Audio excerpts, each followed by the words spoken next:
CAG के खुलासे से फंसी मोदी सरकार। सीएजी की रिपोर्ट सामने आते ही सुप्रिया श्रीनेत ने मोदी सरकार को जमकर घेरा। तो मेरा तो अपना मानना है कि प्रधानमंत्री मोदी को तुरंत एक रेड करवानी चाहिए। ईडी, सीबीआई, इनकम टैक्स जिसकी भी कराना चाहें, ताला लगवाएं संस्था पर और जेल भेजने का काम करें सीएजी के इन लोगों को। इन लोगों को क्या लग रहा है, प्रजातंत्र चल रहा है कि आप रिपोर्ट निकालेंगे और सरकार को आईना दिखाएंगे और सरकार से सवाल पूछेंगे कि इतनी बड़ी बड़ी धांधली कैसे हो रही है। अरे ये सब प्रजातंत्र में किया जाता था। ऐसे ऐसे पेपर फेंक फेंक कर एंकर, एडिटर तब शो करते थे जब प्रजातंत्र था। अब जब प्रजातंत्र नहीं है तो ऐसी एजेंसीज का क्या मतलब है। संजय सिंह ने भी मोदी सरकार के खिलाफ खोला मोर्चा। 75,000 किलोमीटर की सड़क में सीधे सीधे 7.5 लाख करोड़ रुपए का घोटाला इस सरकार ने किया। 75,000 किलोमीटर के भारतमाला प्रोजेक्ट में 7.5 लाख करोड़ रुपए का घोटाला मोदी सरकार ने किया है, क्योंकि हर किलोमीटर पे 10 करोड़ रुपए की लागत बढ़ा दी गई। लेकिन भ्रष्टाचार पर खुद पीएम मोदी क्या कहते हैं? क्या हमारा संविधान भ्रष्टाचार को अनुमति देता है? कानून है, नियम है, सब है। लेकिन चिंता तब होती है कि जब न्यायपालिका ने स्वयं ने किसी को अगर भ्रष्टाचार के लिए घोषित कर दिया हो, भ्रष्टाचार के लिए सजा हो चुकी हो, लेकिन राजनीतिक स्वार्थ के कारण उसका भी महिमा मंडन चलता रहे, भ्रष्टाचार को नजरअंदाज करके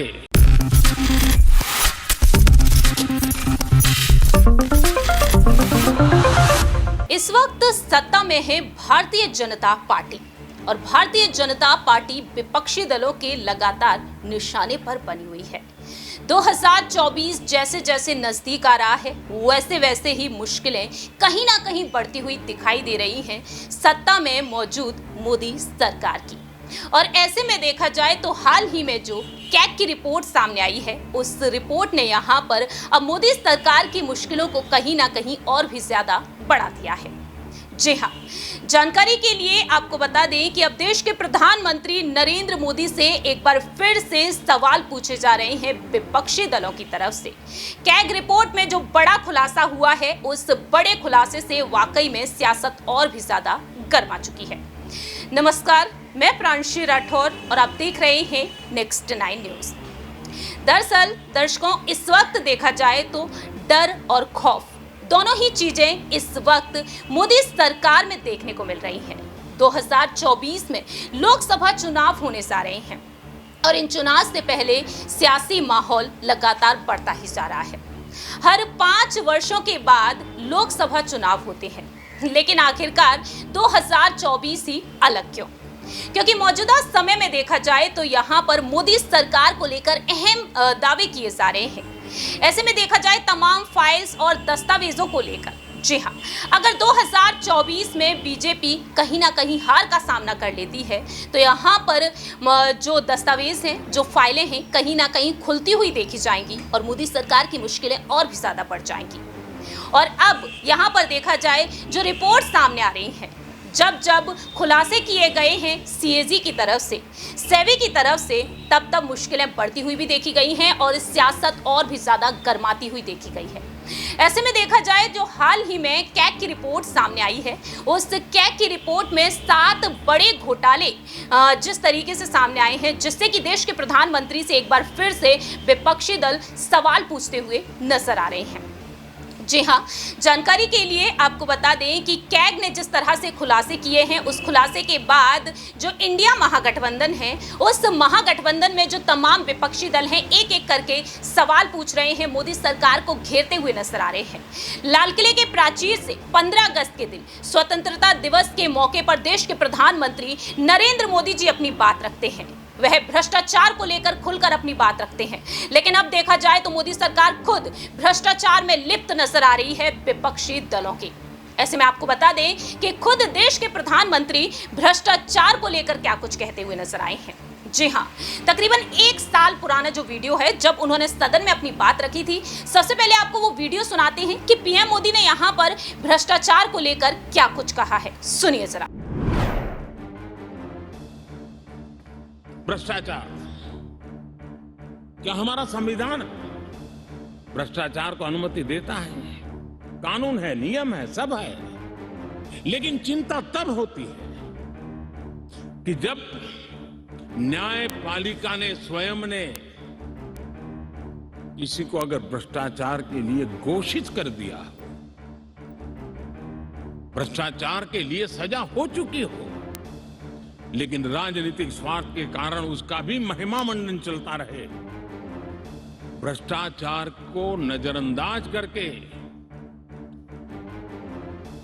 सिद्ध हुई हकीकतों के बावजूद भी जब राजनीतिक लाभ के लिए सारी मर्यादाओं को तोड़कर, लोक लाज को तोड़ करके उनके साथ बैठना उठना शुरू हो जाता है, तो देश के नौजवान के मन में लगता है कि अगर इस प्रकार से राजनीति के क्षेत्र में नेतृत्व करने वाले लोग भ्रष्टाचार में डूबे हुए लोगों की प्राण प्रतिष्ठा कर रहे हैं, मतलब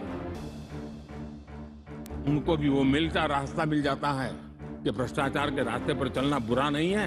2-4 साल के बाद लोग स्वीकार कर लेते हैं कि हमें ऐसी समाज व्यवस्था खड़ी करनी है। क्या समाज के अंदर भ्रष्टाचार के कारण कोई अगर गुना सिद्ध हो चुका है तो उसको सुधरने के लिए मौका दिया जाए, लेकिन सार्वजनिक जीवन में प्रतिष्ठा देने की जो स्पर्धा चल पड़ी है, ये मैं समझता हूं अपने आप में नए लोगों को लूटने के रास्तों पर जाने के लिए मजबूर करती है, और इसलिए हमें इससे चिंतित होने की जरूरत है। आपने सुना कि किस तरीके से पीएम मोदी यहाँ पर भ्रष्टाचार को लेकर अपनी बात रखते हुए नजर आए हैं। लेकिन अब सवाल यहाँ पर खड़े होते हैं, जो 7 बड़े घोटाले किए गए हैं अब कैग की तरफ से। जी हाँ, आपको बता दें, कैग रिपोर्ट में मोदी सरकार के 7 बड़े घोटाले पर खुलासा किया है।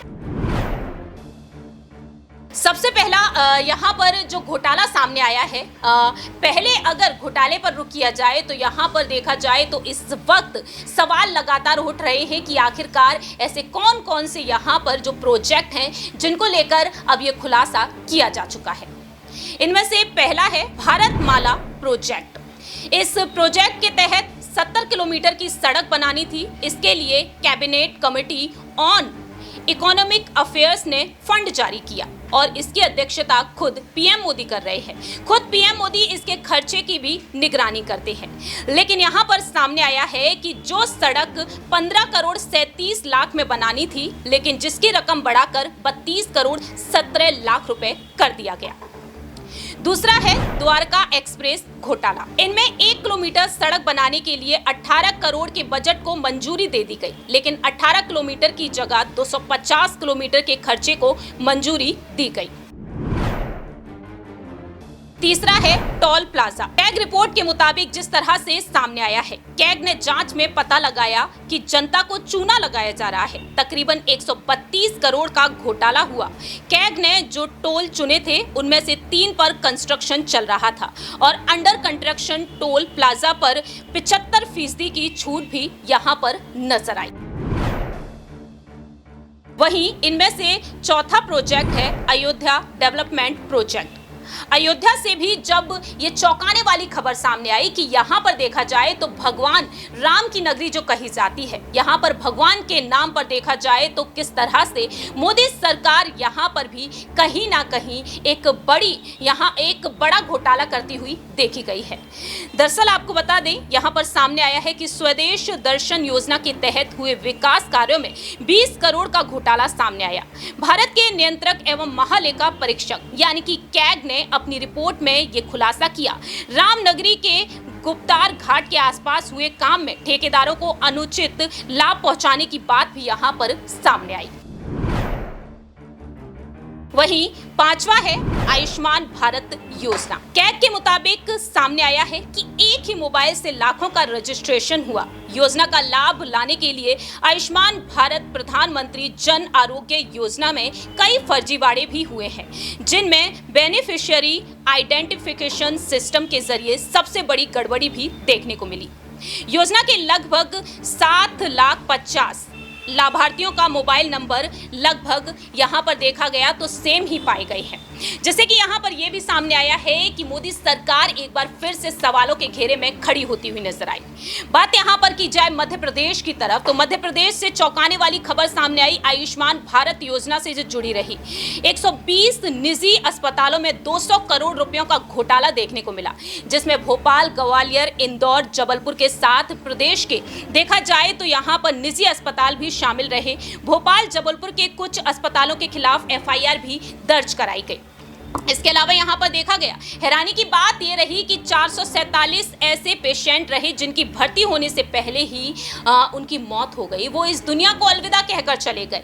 लेकिन यहां पर भ्रष्टाचार जिस तरह से देखने को मिला कि पुजारियों ने डेड बॉडी को भी यहां पर भर्ती कर लूट लिया, और यहां पर देखा गया तकरीबन 1 करोड़ से अधिक का यहां पर क्लेम देखने को मिला है, क्लेम किया गया है। और ऐसे में देखा जाए तो यहां पर एक बेहद बड़ा घोटाला देखने को मिला। वहीं यहां पर अगला घोटाला है पेंशन स्कीम घोटाला। गरीबों का पैसा मोदी सरकार ने, बीजेपी ने जिस तरीके से अपनी छवि को चमकाने में यहां पर इस्तेमाल कर लिया। यहां पर सूत्रों के मुताबिक सामने आया कि मोदी सरकार ने 19 राज्यों में स्वच्छ भारत अभियान के पखवाड़ा के होर्डिंग्स भी लगवा दिए। यानी कि देखा जाए तो यहां पर अपने दल को चमकाने के लिए मोदी सरकार ने ये पैसा खर्च कर दिया, ये दावे किए गए हैं। वहीं सातवां है HAL, डिजाइन और निर्माण में खामी, जिसको लेकर भी गड़बड़ी की बात सामने आई। और HAL में 154 करोड़ का राजस्व का नुकसान हुआ। और इसके अलावा ग्रामीण विकास विभाग के द्वारा लोगों के पेंशन के पैसे का उपयोग प्रचार के लिए यहाँ पर जो था उसका भी यहाँ पर खुलासा हुआ। यहाँ पर विकलांग, विधवा पेंशन और वृद्धा का जो यहाँ पर पेंशन का पैसा था वो सरकारी प्रचार प्रसार में खर्च कर दिया गया।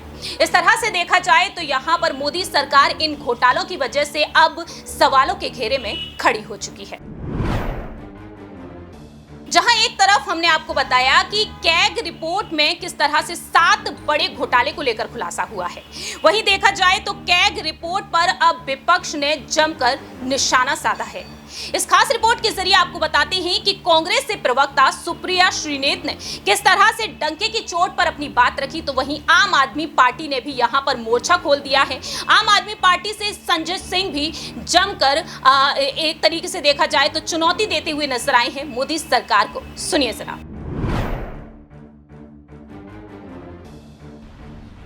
एक द्वारका एक्सप्रेसवे का प्रोजेक्ट है। जब वो प्रोजेक्ट बनता है तो 18 करोड़ रुपए प्रति किलोमीटर की लागत के हिसाब से वो द्वारका एक्सप्रेसवे का प्रोजेक्ट तैयार होता है। कितना? 18 करोड़ रुपए प्रति किलोमीटर। अब 18 करोड़ रुपए प्रति किलोमीटर का बहुत ज्यादा आप बढ़ा सकते हैं दाम, तो 2 गुना कर लीजिए, 36 करोड़ कर लीजिए, समझ में आता है। 2 गुना कर लीजिए, लूटने का मन है 2 गुना कर लीजिए। लूटने के सारे रिकॉर्ड तोड़ दिए इन्होंने। 18 करोड़ रुपए प्रति किलोमीटर में बनने वाली सड़क नरेंद्र मोदी जी की सरकार ने बनाई 250 करोड़ रुपए प्रति किलोमीटर। आप अंदाजा लगा सकते हैं कितना बड़ा भ्रष्टाचार किया इन्होंने। 18 करोड़ रुपए प्रति किलोमीटर में जो सड़क बननी थी, मोदी जी ने भ्रष्टाचार के सारे कीर्तिमान तोड़ते हुए 250 करोड़ रुपए प्रति किलोमीटर में सड़क बनाई। नंबर 1। दूसरा, सबसे ज्यादा इनका चर्चित भारतमाला प्रोजेक्ट है और उस भारतमाला प्रोजेक्ट में 75,000 किलोमीटर की सड़क पूरे देश में बन रही है। 75,000 किलोमीटर, ध्यान से सुनिएगा। और उस 75,000 किलोमीटर की सड़क में 1 किलोमीटर की सड़क बननी थी 15 करोड़ रुपए में। नरेंद्र मोदी जी की सरकार ने उस 1 किलोमीटर सड़क का दाम बढ़ा दिया 25 करोड़ रुपए। 25 करोड़ रुपए, यानी 75,000 किलोमीटर की सड़क में सीधे सीधे 7.5 लाख करोड़ रुपए का घोटाला इस सरकार ने किया है। 75,000 किलोमीटर के भारतमाला प्रोजेक्ट में 7.5 लाख करोड़ रुपए का घोटाला मोदी सरकार ने किया है, क्योंकि हर किलोमीटर पे 10 करोड़ रुपए की लागत बढ़ा दी गई। आप कल्पना कर सकते हैं, 2G का स्कैम आपने सुना होगा, कोयले का कोयला जी का स्कैम सुना होगा आपने, बड़े बड़े स्कैम आपने सुने होंगे। इन्होंने तो भारतमाला के नाम पे माला माल कर लिया अपने आप को। भारतमाला के नाम पर मोदी जी ने अपने आप को माला माल कर लिया। 7.5 लाख करोड़ रुपए का घोटाला हुआ है। ये सीएजी की रिपोर्ट कह रही है कि 15 करोड़ रुपए प्रति किलोमीटर में जो सड़क बननी थी, उसको 25 करोड़ रुपए प्रति किलोमीटर में वो सड़क बनाई जा रही है। और आप जैसा जानते हैं, हिंदुस्तान में एक ही व्यक्ति है जो हमारे आदरणीय प्रधानमंत्री जी को अत्यंत प्रिय है, जिसके बिना उनको रात की नींद नहीं आती। वो व्यक्ति उनको भारतमाला के प्रोजेक्ट में कहां कहां काम मिला है, वो मैं आपको पढ़ के सुनाना चाहता हूं। केरला में भारतमाला प्रोजेक्ट अडानी इंटरप्राइजेज, छत्तीसगढ़ में भारतमाला प्रोजेक्ट अडानी ग्रुप, तेलंगाना में Bharatmala Project Adani Road Transport Limited, Andhra Pradesh में Bharatmala Project Adani Enterprises Limited, Maharashtra में Bharatmala Project Adani Enterprises Limited, Orissa में Bharatmala Project Adani Enterprises Limited, Madhya Pradesh में Bharatmala Project Adani Enterprises Limited, West Bengal में Bharatmala Project Adani Road Transport Limited, Gujarat में, जो हमारे प्रधानमंत्री जी का गृह राज्य है, गुजरात में Bharatmala Project Adani Road Transport limited.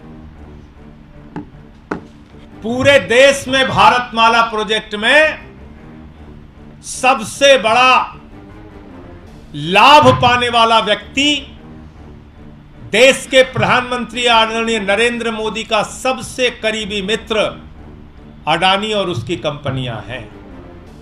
पूरा देश, जब मैं कहता हूं पूरब से लेकर पश्चिम तक, उत्तर से लेकर दक्षिण तक, आकाश में चले जाओ तो जहाज अडानी का, जमीन पे आ जाओ तो एयरपोर्ट अडानी का, पाताल में चले जाओ तो कोयला अडानी का, समुद्र में चले जाओ तो सी पोर्ट अडानी का, सड़क अडानी का, बिजली अडानी की, पानी अडानी का, स्टील अडानी का, सीमेंट अडानी का। जब ये बात मैं कहता हूं तो ये बात पूरे प्रमाण के सामने आपके सामने रख रहा हूं। और हो सकता है ये कहने के बाद 2-4 ईडी सीबीआई के मुकदमे और हो जाए, जो कि इनका काम है।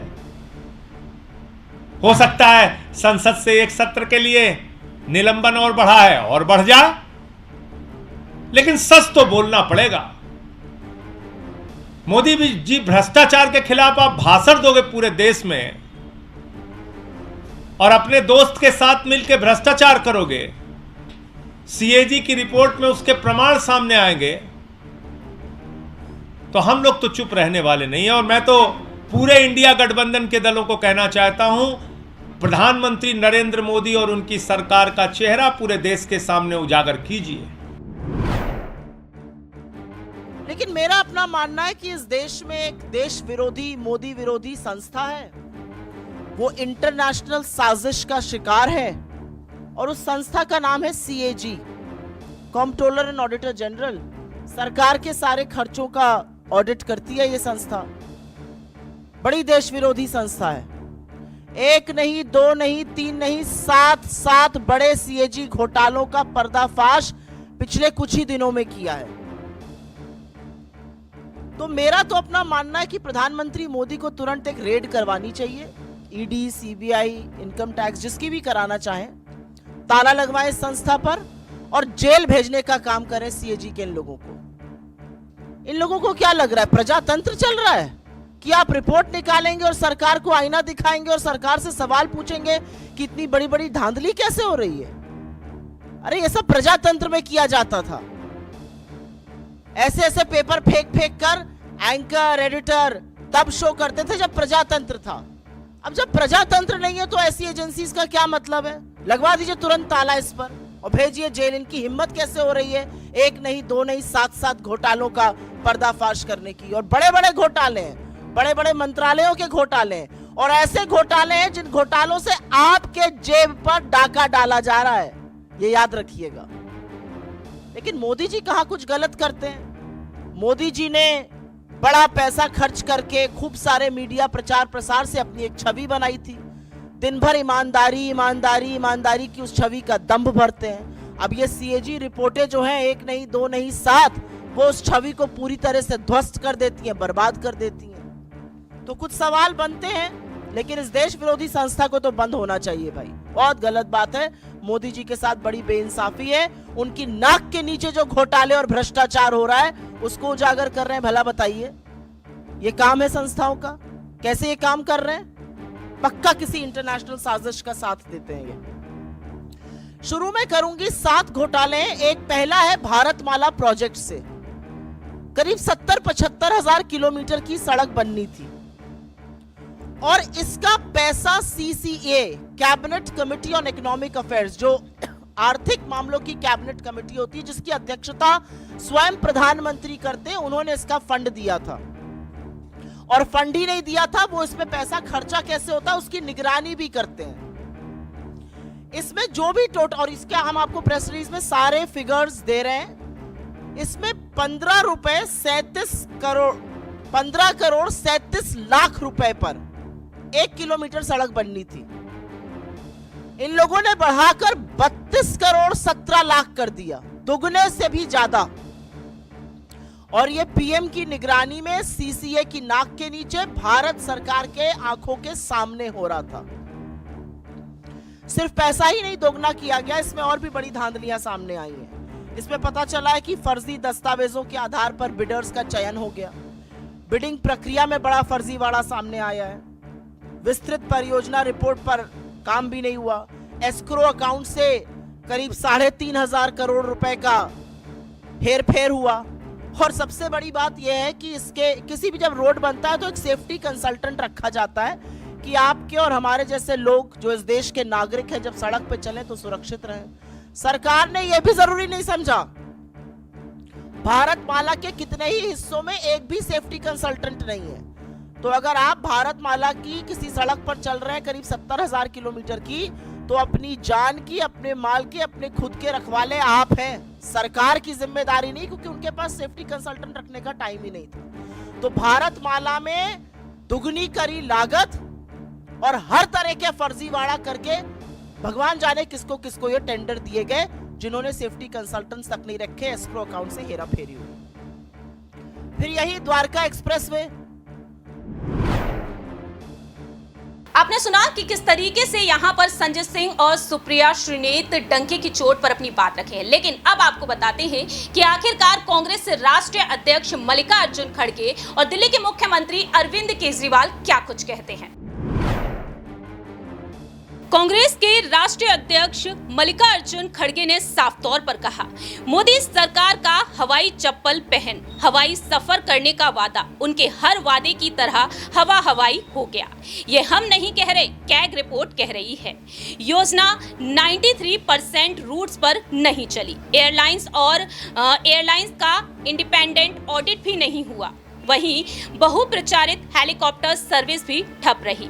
नहीं मिली उड़ान, सिर्फ झूठे वादे और जुमलों का बखान। ऐसी नकारा सरकार को अब माफ नहीं करेगा हिंदुस्तान। दिल्ली के मुख्यमंत्री अरविंद केजरीवाल ने सोशल मीडिया पर ट्वीट करते हुए अपनी बात रखी। उनका कहना रहा, मोदी सरकार ने भ्रष्टाचार के 75 वर्षों के सारे रिकॉर्ड तोड़ दिए।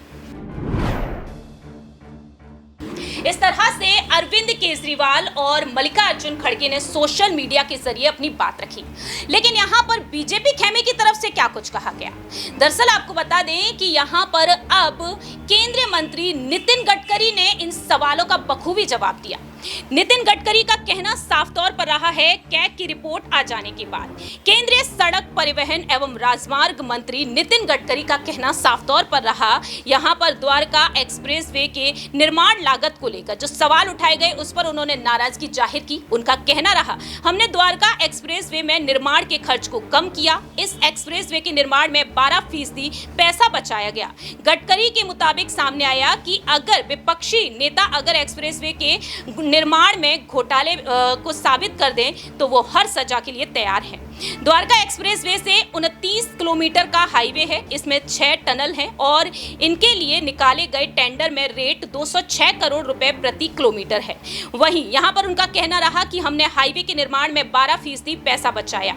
गडकरी का कहना रहा कि सीएजी रिपोर्ट के अनुसार द्वारका एक्सप्रेस भी 29 किलोमीटर है। यह लगभग 230 किलोमीटर लंबा है, क्योंकि इसमें सुरंगें यहाँ पर देखा जाए तो उनका कहना सुरंगें भी शामिल है। द्वारका एक्सप्रेसवे के निर्माण में खर्च को कम किया गया और साथ ही साथ यहाँ पर नितिन गडकरी का कहना रहा कि आप से लेकर विपक्ष के नेताओं से मेरा आह्वान है कि एक बार सिद्ध तो कीजिए, और अगर आप सिद्ध कर देते हैं तो इसमें भ्रष्टाचार हुआ है तो मैं वही करूंगा जो आप कहेंगे। तो नितिन गडकरी ने इस तरह से साफ तौर पर यहाँ पर दावा किया है। अब देखते हैं कि विपक्ष यहाँ पर क्या कुछ कहता है।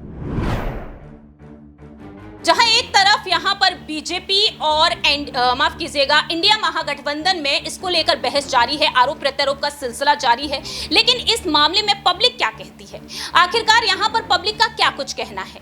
तो आपको जानकारी दे दें कि हमारे सहयोगी ऋतिक सविता जब पहुंचे सुप्रीम कोर्ट के एक वकील के पास तो उन्होंने यहां पर कैग पर अपनी बात रखी और मोदी सरकार के दौरान जो भ्रष्टाचार हो रहे हैं उसको लेकर बात रखी, और साथ ही साथ यहां पर कुछ लोगों ने भी अपनी राय रखी है। सुनिए जरा। की पार्टियां हैं बड़ी बड़ी प्रेस कॉन्फ्रेंस कर रही हैं और ये बता रही हैं कि भाजपा पार्टी घोटालेबाजों की पार्टी है। 7 घोटाले हो चुके हैं, सीएजी की रिपोर्ट आ चुकी है। परिवहन को लेकर आपको क्या लगता है, इसमें सच्चाई है? ये ऑटोमेटिक सच्चाई तो है, क्योंकि सीएजी रिपोर्ट तो ये सरकार की रिपोर्ट है ना। ये रिपोर्ट में तो कोई गलती नहीं। यदि रिपोर्ट में गलती नहीं तो सचमुच घोटाला हुआ है, ये कोई अजीब बात नहीं। और बीजेपी तो घोटालेबाज पार्टी भी है। ये सब घोटाले करने की एक उद्देश्य है, मोटिव है कि ये जितने ब्लैक मनी वो इकट्ठा करके एक युवाओं के लेकर एक माहौल ऐसे गुंडों की माहौल तैयार करेंगे कि जैसे राज करेंगे, सब दिन प्राइम मिनिस्टर रह के और राज करेंगे, वो जो बोलेगा वो करेंगे, जैसे उत्तर कोरिया में हो रहा है, ऐसे भारत में होने वाला है। ये चाल बीजेपी का है। लेकिन आप ये समझिए ना कि भाजपा सरकार हमेशा से यही कहती आई है कि हमने घोटाले कम किए हैं, भ्रष्टाचार को कम किया है। देश के प्रधानमंत्री ये बात कह चुके हैं, लेकिन जनता की राय और आपकी राय जानकर ऐसा लग रहा है कि घोटाले बढ़ रहे हैं। ऐसे आप कैसे दे सकते, क्या ठोस सबूत आपके पास हैं? आप किस बेस पे कह सकते हैं घोटाले चल रहे हैं? घोटाले चल रहे हैं तो सरकार कर रहा है, हम तो नहीं कर रहे हैं ना। सरकार सीएजी रिपोर्ट तो सरकार की रिपोर्ट है, वो तो बोल रहा है। विपक्ष तो जो आरोप करेंगे ही, तो विपक्ष आरोप कर रहे हैं। ये इधर सरकार की रिपोर्ट भी घोटाला है। क्या घोटाला है? ये जो सीएजी रिपोर्ट दिया है सब जगह में घोटाला हुआ है। देखिए, एक घोटाला मैं कह देता हूँ। एक जो अमीर आदमी को जो छुटकारा मिला है, ये जो पैसा छुटकारा मिला है, क्यों? यदि मैं आपको आपका पैसा मैं छुटकारा दे दूँ तो आपको आपको तो मुझे तो कुछ मिलेगा ना, नहीं मिलेगा तो मैं कैसे छुटकारा मिलेगा? आप छुटकारा क्यों दूं? इसलिए जितने सो अमीर छुटकारा पाए वो तो माने सरकार को पॉलिटिकल पार्टी को तो कुछ दिए होंगे, मनी दिए होंगे ना। ये तो ब्लैक मनी है। ऐसे सब जगह में पीसी ब्लैक मनी तो वापस आई है ना सर, मोदी जी तो कहते हैं ब्लैक मनी वापस आई है। ब्लैक मनी वापस आया कैसे आया? ब्लैक मनी टोटल वापस नहीं आया है तो रिपोर्ट कर रहा है, क्योंकि जब डिमोनेटाइजेशन हुआ तो इसमें रिपोर्ट है कि जो जितने पुराने नोट है और सब नया हो गया। तो सब नया हो गया तो ये ब्लैक मनी है नहीं थे भारत में, तो कैसे ब्लैक मनी आया कैसे? वो तो सब चेंज हो गया। चेंज तो माने बैंक के माध्यम से हुआ होगा। यदि बैंक माध्यम से सब आपने सुना कि किस तरीके से यहाँ पर अब मोदी सरकार तमाम सवालों के घेरों में फंस चुकी है। 2024 काफी नजदीक है। तकरीबन 6-7 महीनों के बाद लोकसभा चुनाव होने जा रहे हैं और लोकसभा चुनाव से पहले यहाँ पर मोदी सरकार के लिए खतरे की घंटी बना हुआ है इस वक्त विपक्षी दल महागठबंधन इंडिया। ऐसे में देखना दिलचस्प होगा कि 2024 से पहले मोदी सरकार क्या यहाँ पर एक बड़ी साफ सफाई देने में सफल हो पाएगी या फिर नहीं, ये वक्त के साथ साथ ही पता चलेगा। क्या एक बार फिर से सत्ता में नजर आएंगे यहां पर पीएम मोदी? क्या वाकई में प्रधानमंत्री पद पर उनकी ताजपोशी एक बार फिर से देखने को मिलेगी? ये बेहद बड़ा अहम सवाल उठ रहा है। लेकिन आपके मुताबिक 2024 में आखिरकार प्रधानमंत्री पद पर किसे होना चाहिए, राहुल गांधी या फिर देश के प्रधानमंत्री नरेंद्र मोदी जी एक बार फिर से? इस खास रिपोर्ट में इतना ही। बाकी की तमाम अपडेट्स के लिए आप देखते रहिए नेक्स्ट 9 न्यूज।